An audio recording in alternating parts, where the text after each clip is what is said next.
Directeur de la stratégie digitale. Mesdames, Messieurs, bonjour. Très heureux de vous retrouver ici dans le cadre du Salon de l'Agriculture. On va parler de la révolution du co-farming. Je ne sais pas si vous connaissez, mais c'est quelque chose qui va être très important dans le futur pour aider les agriculteurs à retrouver de la compétitivité. Et on va avoir le plaisir d'en parler avec Sébastien Romégouze. Bonjour. Bonjour. Vous êtes cofondateur d'un site internet qui s'appelle AgriFind. On aura l'occasion d'en parler juste après. Jean-Baptiste Vervy, bonjour. Bonjour. Alors, vous vous occupez de la stratégie digitale au sein de la FDSEA 51, donc de la Marne, et en même temps, vous êtes agriculteur. AgriFind, c'est quoi? Alors AgriFind, c'est une start-up qui digitalise le conseil et la formation agricole. Donc notre idée, c'est de pouvoir numériser finalement tous les canaux d'acquisition du savoir de l'agriculteur pour lui permettre d'accéder rapidement à une information fiable et opérationnelle pour pouvoir monter en compétences, interagir avec des experts, d'autres agriculteurs qui ont du savoir-faire. Donc on produit un ensemble de solutions, applications, sites internet, plateformes de co-farming. Et ça s'inscrit dans une démarche, vous en avez parlé, qui s'appelle le co-farming. Le co-farming, c'est quoi? Alors le co-farming, finalement, c'est très simple. Le numérique, ça permet de mieux faire circuler l'information, tout simplement parce qu'on casse des limites, et notamment des limites géographiques. Donc l'idée est simple, le co-farming, ce sont des services, des plateformes web qui permettent de mieux faire circuler l'information, casser un certain nombre de barrières pour finalement rendre visible l'invisible. Par exemple, WeFarmUp qui va rendre visible le hangar des différentes fermes dans un environnement pour pouvoir louer du matériel. AgriFind qui rend visible différents experts sur un territoire qui autrement ne pourraient pas être rendus visibles librement sur une plateforme, etc. Échange parcelle qui permet d'échanger finalement rapidement une parcelle avec un voisin qui peut être à 10 km pour avoir une parcelle plus proche. Voilà, donc ce sont tous ces concepts qui permettent de pouvoir mieux échanger, mieux partager au sein du monde agricole grâce au numérique. Alors ça veut dire qu'avant ça se faisait, mais sauf que grâce au numérique, on est capable de s'affranchir des distances. Voilà, effectivement. Et puis en outre, l'idée c'est de dire parce qu'on échange plus vite, on va pouvoir accéder plus vite à de la ressource et gagner en compétitivité. C'est un peu ça aussi le cœur de proposition de valeur du co-farming. C'est présent qu'en France ou à l'étranger aussi? Alors ça s'est voulu international dès le départ. Voilà, donc l'idée c'est de pouvoir assembler un peu toutes les forces vives qui peuvent exister en France et à l'international. Et puis voilà, l'idée c'est aussi de pouvoir faire partager ce concept et notamment il y a le co-farming tour qui va arriver là prochainement. Alors c'est quoi le co-farming tour? Alors le co-farming tour c'est tout simplement un camion qui va tourner partout en France pour vouloir partager ce qu'est le co-farming.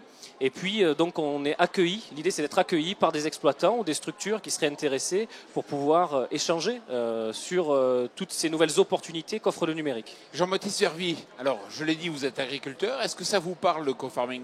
Ah oui, tout à fait. En fait, c'est redonner de l'élan dans le réseau collectif qu'on a déjà entre les agriculteurs. Et le numérique va remettre un coup de boost sur tout ça. Donc, moi, ça me parle bien en tant qu'agriculteur et bien aussi en tant que structure FDSEA dans laquelle on est déjà dans l'esprit collectif. Parce que c'est vrai qu'on est dans une situation qui est compliquée aujourd'hui en matière de revenus des agriculteurs. Est-ce qu'aujourd'hui, il y a des marges de progrès? Oui, c'est clair. On a un gros problème de compétitivité sur les exploitations en France. En moyenne, ça va quand même pas bien. On sait que 2/3 des exploitations ont connu en 2016 étaient en dessous du seuil de pauvreté. Et pour autant qu'on regarde dans les chiffres, on sait qu'il y a des écarts entre les entreprises. Vous mettez deux entreprises similaires, 10 ans plus tard, vous avez un écart de x4 à cause de décisions sur la commercialisation, sur le choix d'investissement, sur la technique, enfin sur globalement la gestion d'entreprise. Donc même dans une situation qui est la même pour tout le monde, on s'aperçoit quand même qu'il y a des gens qui s'en sortent mieux que d'autres.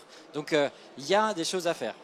Vous avez parlé de choix d'investissement. Est-ce que ça veut dire qu'il y a une grande variabilité entre fermes? C'est-à-dire qu'on est trop suréquipé souvent? Oui. Alors, bon, souvent c'est un peu le sujet un peu tabou, mais il y a un peu trop de suréquipement. On peut penser qu'il y a trop de matériel sous les hangars. C'est pour ça qu'on rigolait avec le hashtag Balance ta ferraille en se disant il va falloir être un peu économe. On sait que chez nous, dans la Marne, il y a 300 € d'écart entre les entreprises, 300 € à l'hectare de coûts de matériel en plus entre deux types d'entreprises. Alors, sur le matériel, c'est toujours compliqué parce qu'il y a celui qui vient de l'acheter, il y a celui qui le fait vieillir. Bon, mais dans tout ça, quand même, des fois, on s'aperçoit qu'il n'est pas suffisamment exploité.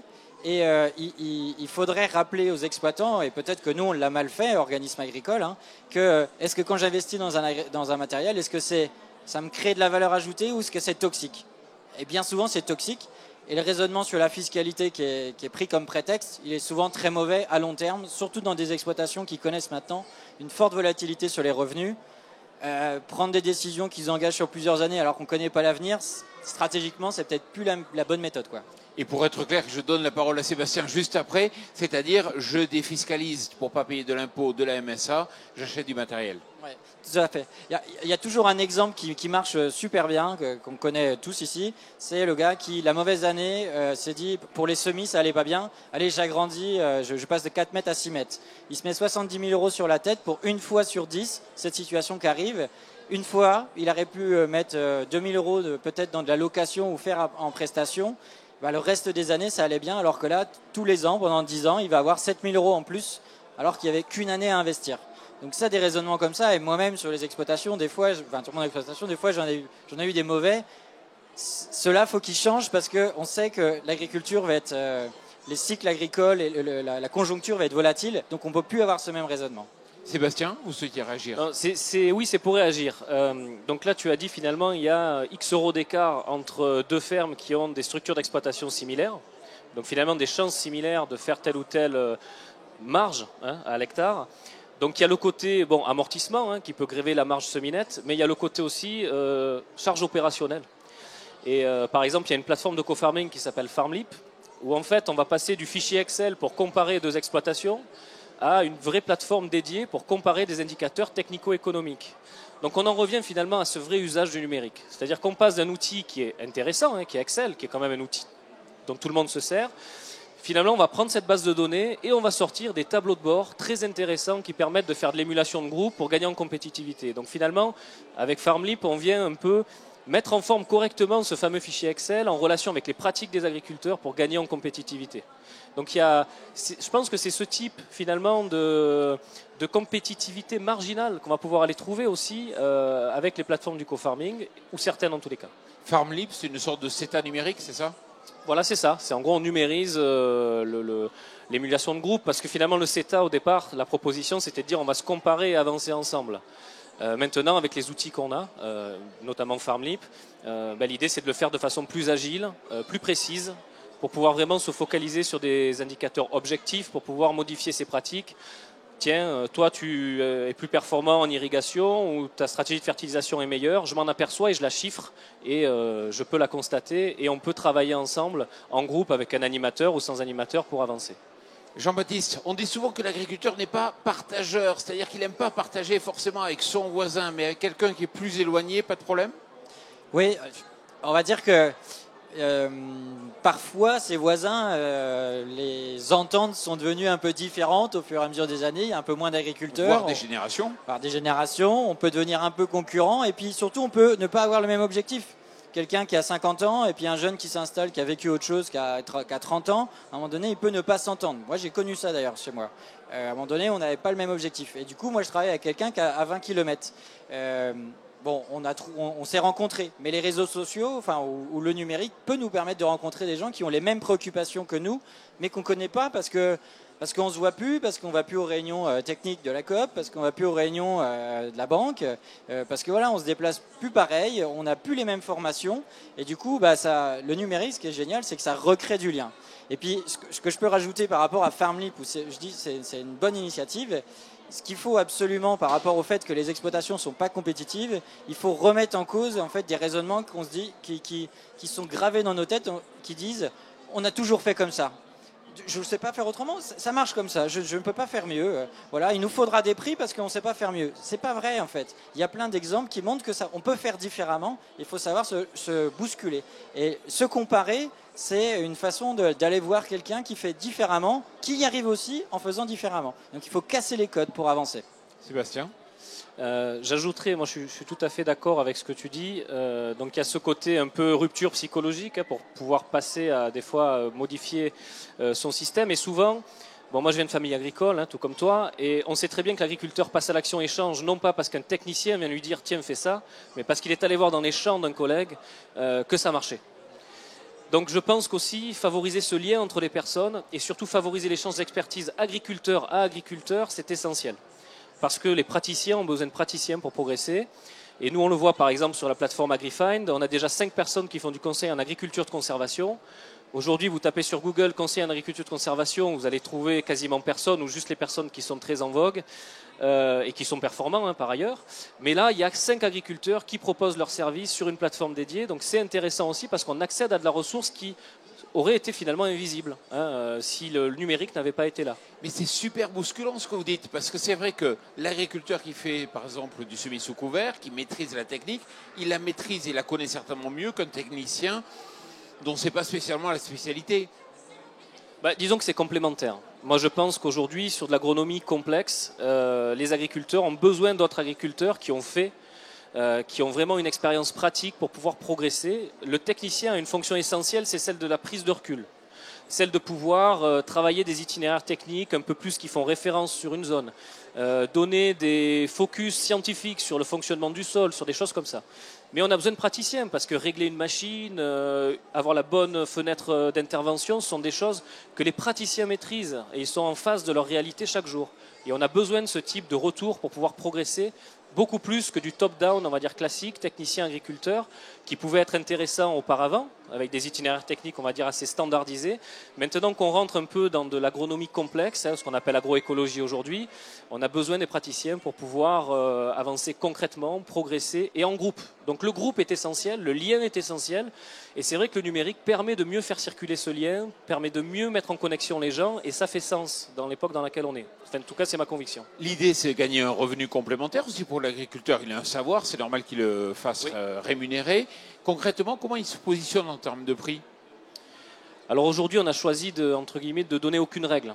Donc aujourd'hui, un agriculteur sur la plateforme se positionne souvent entre 45 et 70 euros de l'heure pour sa prestation, sur des créneaux qu'il maîtrise. Donc certains, c'est le semi-direct, d'autres, ça va être la méca, d'autres, ça va être même la mise en place d'une épicerie paysanne, parce qu'il sait faire ça et qu'il l'a déjà fait. Donc on a vraiment tout type de compétences qu'on peut échanger avec des gens qui l'ont fait. C'est intéressant. Puis il y a des techniciens aussi à côté qui sont conjointement sur la plateforme. Comment vous percevez cela? Moi, je partage forcément à 300%. Et il y a notamment un agriculteur qui est sur ta plateforme, chez qui moi j'ai emmené un groupe d'agriculteurs. Et pour aller dans le sens où ce que tu dis, c'est quand on va chez les exploitants, entre agriculteurs, qu'on se dit « Ah, ouais, ça marche ». Et je me souviens d'un agriculteur qui est sur ta plateforme, qui est en Côte d'Or, qui sortait des EBE, alors du coup des résultats économiques, pour ceux qui ne sont pas excédent brut d'exploitation, voilà, qui est un des meilleurs indicateurs pour regarder la compétitivité des exploitations avec les coûts de production, et qui sortait des EBE, donc aussi bons que certains exploitants de la Marne, pour autant avec des rendements 30% inférieurs. Et quand on va là-bas, on se dit mince, on est nul, quoi. Nous, ça devrait cracher plus, quoi. Et donc, ce gars-là, il était très bon techniquement, le matériel brillait, pour le coup. Je veux dire, on n'était pas revenu à l'âge de pierre, c'était quelqu'un qui était vraiment un très bon technicien, mais qui avait renversé la table, renversé les codes, s'était dit je vais faire complètement autrement. Et voilà, c'est quelqu'un qui est sur la plateforme. Et je pense qu'il y a moi je le vois, il y a plein d'agriculteurs qui se posent des questions aujourd'hui, qui se disent bon, j'avance pas. Et c'est les échanges entre agriculteurs au départ qui fiabilisent l'idée d'y aller. Et puis après, il faut des techniciens il faut plusieurs personnes pour prêcher la bonne parole déjà, et puis pour fiabiliser aussi les essais qui sont faits à droite à gauche, et puis vulgariser les bonnes paroles, quoi. Et j'irai même plus loin, moi je pense que c'est très important aussi aujourd'hui de comprendre que dans un monde où on avance à faire de l'agronomie de plus en plus poussée et de plus en plus technique, l'agriculteur avec ses vraies compétences a besoin d'être rémunéré pour ça. C'est-à-dire que pas tous les agriculteurs peuvent le faire, mais pour ceux qui sont capables de faire à la fois de la pédagogie et de la formation, qu'ils soient rémunérés pour accueillir des gens sur leur ferme ou se déplacer et faire du consulting. Et ça, c'est intéressant aussi parce que on passe finalement du panier garni. Merci de nous avoir accueillis sur votre ferme. On a fait des profils culturaux, on a vu plein de belles choses. On vous remercie, on vous donne une bouteille de vin et puis 4 boîtes de pâté. Alors ça peut être sympa pour certains, mais moi j'aimerais aussi qu'on valorise au juste prix et en euros la compétence de l'agriculteur parce que ça a de la vraie valeur. Voilà. Et vous proposez aussi un système d'alerte. C'est intéressant parce que là aussi c'est du collaboratif. C'est quoi? Finalement, on s'est dit, les agriculteurs, ils ont de plus en plus ça dans la poche. Un téléphone. Un téléphone, un smartphone, Et donc, le smartphone peut permettre de faire une veille phytosanitaire en grande culture beaucoup plus efficace par des systèmes de tags sur les parcelles où on va pouvoir relater ses observations en temps réel dans une communauté d'agriculteurs et de techniciens. Donc, c'est ce qu'on propose. On digitalise le tour de plaine. On lui permet d'avoir beaucoup plus de vivacité, d'intégrer cette notion de temps réel sur l'intégralité des grandes cultures de la sole française. Il nous manque le lin, la betterave et la pomme de terre, mais ça arrivera en fin d'année. Et donc, l'idée, c'est de pouvoir organiser des réseaux de veille très vivaces avec son technicien, avec ses collègues agriculteurs, pour pouvoir intervenir au plus juste avec les produits phytosanitaires et monter en compétence sur la reconnaissance des bioagresseurs des cultures. Comme Waze, sauf que là, ce n'est pas pour les radars, c'est pour les maladies. C'est le Waze de la maladie et des ravageurs en grande culture et qu'on va étendre à l'innovation et à d'autres types de propos, on va dire, sous 12-18 mois. Alors, juste pour finir, le Co-Farming Tour, c'est à partir du mois de mai. D'avril. Bon, j'ai essayé. Hein. Je suis plus à partir du mois vous. d'avril, c'est vrai, effectivement. Et le principe, c'est d'accueillir, justement, peut-être qu'il y a des instituts, des voilà. organismes. Donc l'idée, c'est de pouvoir accueillir. Donc on va avoir un véhicule qui va se déplacer partout en France. Et donc, pour toutes les organisations, les agriculteurs qui souhaiteraient accueillir ce véhicule pour pouvoir créer un événement autour du co-farming et partager sur ces nouveaux modes d'usage grâce au numérique, l'idée, c'est de pouvoir partager au plus grand nombre ces nouvelles façons de faire. Donc, institutions, agriculteurs, si vous êtes intéressés pour accueillir cet événement, un événement chez vous, il suffit d'aller sur le site du co-farming, cofarming.org, et puis vous pourrez trouver cofarming.info. Je vais y arriver. Merci. Bon, dans tous les cas, on trouve avec Google. Voilà, merci à vous. Puis vraiment, c'est vraiment intéressant comment c'est l'occasion de réinventer, grâce au numérique, les formes d'organisation des producteurs, comme cela a pu être fait à l'époque de l'invention des coopératives, des CUMA et de tous les groupements de producteurs. Merci beaucoup. Merci à vous. Merci à vous. Et puis merci à vous.